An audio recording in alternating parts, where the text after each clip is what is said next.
நடந்து முடிஞ்ச மக்களவை தேர்தலில் இந்தியா கூட்டணி என்டிஏ கூட்டணின்னு எந்த கூட்டணிக்கும் ஆதரவளிக்காம தெலுங்கானால சோலோவா களமாடின பாரத் ராஷ்டிர சமிதி பெரும் தோல்வியை தழுவிச்சு. இந்த கட்சி மட்டும் இல்ல, ஆந்திரால ஒய்எஸ்ஆர் காங்கிரஸ், ஒடிசால பிஜு ஜனதா தளம், உத்தரப்பிரதேசத்துல பகுஜன் சமாஜ்னு பல மாநில கட்சிகளுக்கும் இதே நிலைமை தான் ஏற்பட்டிருக்கு.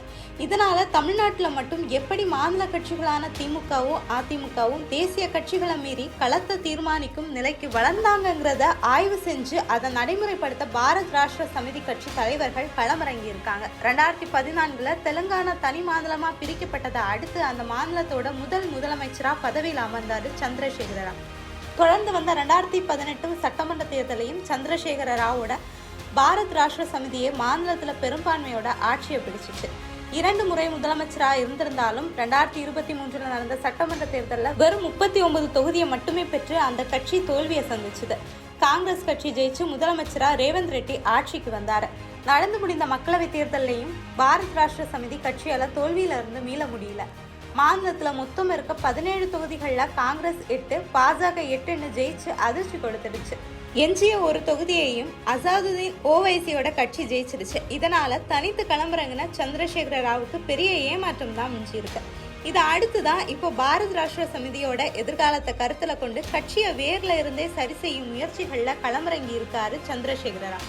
இதற்காக தேசிய கட்சிகளை ஓரங்கட்டி மாநில அரசியலை கட்டுப்பாட்டுக்குள்ள வச்சிருக்கிற தமிழ்நாட்டோட திமுக, அதிமுக கட்சிகளை கூர்ந்து கவனிச்சு அந்த கட்சிகளோட அரசியலை அடாப்ட் பண்ணிக்க மும்முரம் காட்டுறதா சொல்லப்படுது.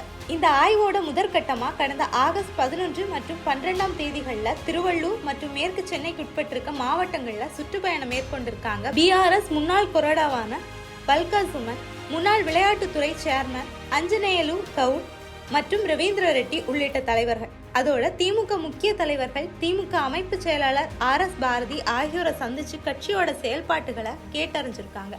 திமுகவை பொறுத்த மட்டும் சுமார் 2 கோடி ஆதரவாளர்களை கொண்ட ஒரு கட்சி. கிராமப்புறங்கள்லையும் கட்சி அமைப்பு வேரூன்றி இருக்கு.